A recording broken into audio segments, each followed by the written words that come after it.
बिस्मिल्लाहिर्रहमानिर्रहीम। अस्सलामुअलैकुम। Dear students, subject है कंप्यूटर साइंस और क्लास है 10th।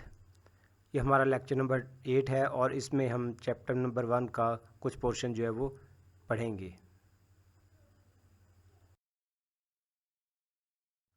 Dear students, previous lectures में हमने कुछ प्रॉब्लम्स के जो है वो एल्गोरिदम्स लिखे थे।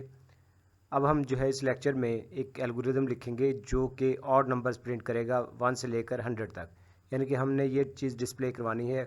फर्स्ट ऑड नंबर 1 है, फिर प्रिंट करवाना है, फिर थर्ड जो है सेकंड नंबर जो है ऑड नंबर 3 प्रिंट करवाना है, फिर 5, 7, 9, 11 अप टू 99। ये तमाम नंबर जो ऑड नंबर है 1 से लेकर 100 तक ये हमने प्रिंट करवाने हैं। ये एल्गोरिदम जो है बुक के पेज नंबर 15 से स्टार्ट होता है, तो आपने बुक का पेज नंबर जो है 15 स्टडी करना है। और ये एल्गोरिदम जो है पेज नंबर 16 पे भी दिया गया है। उसका कुछ पोर्शन जो पेज नंबर 16 पे है, तो आपने पेज नंबर 15 और 16 दोनों को स्टडी करना है। डियर स्टूडेंट्स, प्रॉब्लम 8 जो है जिसका हमने एल्गोरिदम लिखना है वो है print odd numbers from 1 to 100। यानी कि हमने 1 प्रिंट करवाना है, 3, 5, 7, 9, 11 अप टू 99।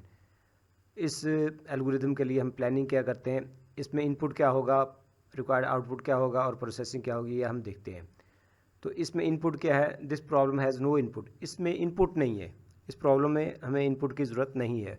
वजह क्या है कि जिस तरह हमने प्रीवियस लेक्चर में ग्रेड स्टूडेंट का प्रिंट करवाया था, तो उसके लिए हमें अगर मार्क्स का पता होगा तो हम ग्रेड फाइंड कर सकते हैं।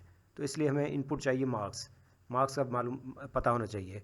दूसरा हमने एल्गोरिदम देखा था प्रीवियस लेक्चर में कि हमने एक नंबर जो है उसका एक्सपोनेंट जो है फाइंड करना होता है। तो हमें नंबर और उसकी एक्सपोनेंट या पावर जो का पता होगा, तब हम नंबर को जो है उतनी मरतबा मल्टीप्लाई करते हुए एक्सपोनेंट टाइम मल्टीप्लाई करते हुए ये रिज़ल्ट जो है कैलकुलेट करते थे। यानी कि हमें नंबर का भी पता होना चाहिए और उसके एक्सपोनेंट का भी। तो ये दो चीज़ें जो है हमने इनपुट की थी। लेकिन इस प्रॉब्लम में चूँकि ये नंबर जो है वो हमें कोई इनपुट की ज़रूरत नहीं है। नंबर जो है हमें पहले से पता है कि 1 से लेकर 99 तक, तो इसलिए हमें यूज़र से कोई चीज़ नहीं चाहिए।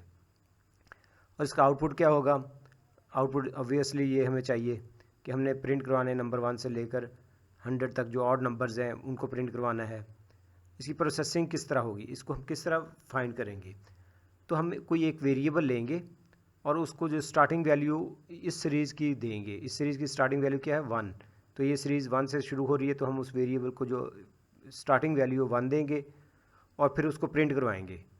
प्रिंट करवाने के बाद फिर हम क्या करेंगे, नेक्स्ट 3 प्रिंट करवाना है। तो 3 किस तरह प्रिंट करवा सकते हैं कि इस 1 में 2 ऐड करें तो 3 आ सकता है, फिर 3 में 2 ऐड करें तो 5 आ सकता है। तो इंक्रीमेंट जो है वो हमने 2 का करना है। तो इस तरह ये ऑड नंबर प्रिंट होते जाएंगे। क्या ये ऑड नंबर हमने प्रिंट करवाते ही जाना है? नहीं, बल्कि हम एक कंडीशन लगाएंगे कि जो चीज़ हम प्रिंट कर रहे हैं वो अगर 100 से बिलो है तब तक प्रिंट हो। यानी कि जब तक वो 100 से बिलो है, यानी जब तक 99 प्रिंट नहीं हो जाता ये चीज़ प्रिंट होती रहे। और जब 99 प्रिंट हो जाए तो उसके बाद नेक्स्ट जो है नंबर वो प्रिंट ना हो। तो ये हमारी प्रोसेसिंग होगी।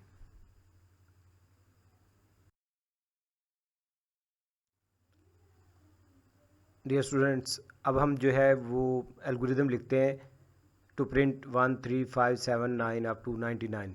ये सीरीज़ प्रिंट करवाने के लिए या ऑड नंबर्स 1 से लेकर 99 प्रिंट करवाने के लिए जो है एल्गोरिदम लिखते हैं। स्टेप 1 क्या होगा, स्टार्ट में हम क्या करेंगे, initialise a variable n to 1। हम एक वेरिएबल लेंगे n। वेरिएबल का नाम कुछ भी हो सकता है, a, b, c, n, m या k, कोई भी वेरिएबल हो सकता है। तो इस एल्गोरिदम में हमने उसका नाम जो है वो n लिया है और इसकी स्टार्टिंग वैल्यू क्या दी है, 1 क्यों दी है, क्योंकि ये सीरीज़ जो है 1 से शुरू हो रही है। ठीक है, तो n इज़ इक्वल टू 1। जब n की वैल्यू 1 आ गई तो हमने अब क्या करना है, n की वैल्यू को प्रिंट करवाना है। ये तो अभी हमने असाइन की है। तो आउटपुट का मतलब वो ये वैल्यू जो है प्रिंट होगी, डिस्प्ले होगी। n की वैल्यू क्या है इस वक्त, 1 जो है वो डिस्प्ले होगा। उसके बाद हमने क्या करना है कि n की वैल्यू में 2 का इजाफा करना है। ठीक है, तो इंक्रीमेंट n बाय 2। स्टेप 3 में हम ये करेंगे कि n की वैल्यू में 2 का इजाफा करेंगे, और वो इजाफा किस तरह हो सकता है, n is equal to n plus 2, यानी कि n ये एक असाइनमेंट स्टेटमेंट है जिसमें राइट हैंड साइड पहले वैल्यूएट होती है। तो n की इस वक्त वैल्यू क्या है, 1 में 2 ऐड करेंगे तो ये एक्सप्रेशन की वैल्यू क्या बन जाएगी, 3। ये 3 जो है फिर n को असाइन कर दिया जाएगा, यानी कि जब ये स्टेटमेंट एग्जीक्यूट होगी तो n की वैल्यू में 2 का इजाफा हो चुका होगा और n की वैल्यू 1 से 3 बन जाएगी। तो हमने 1 को प्रिंट करवा दिया और n में 2 का इजाफा करवा दिया। अब हमने चेक करना है क्या n की वैल्यू जो है वो लेस दैन 100 है या नहीं है। Check if the value of n is less than 100।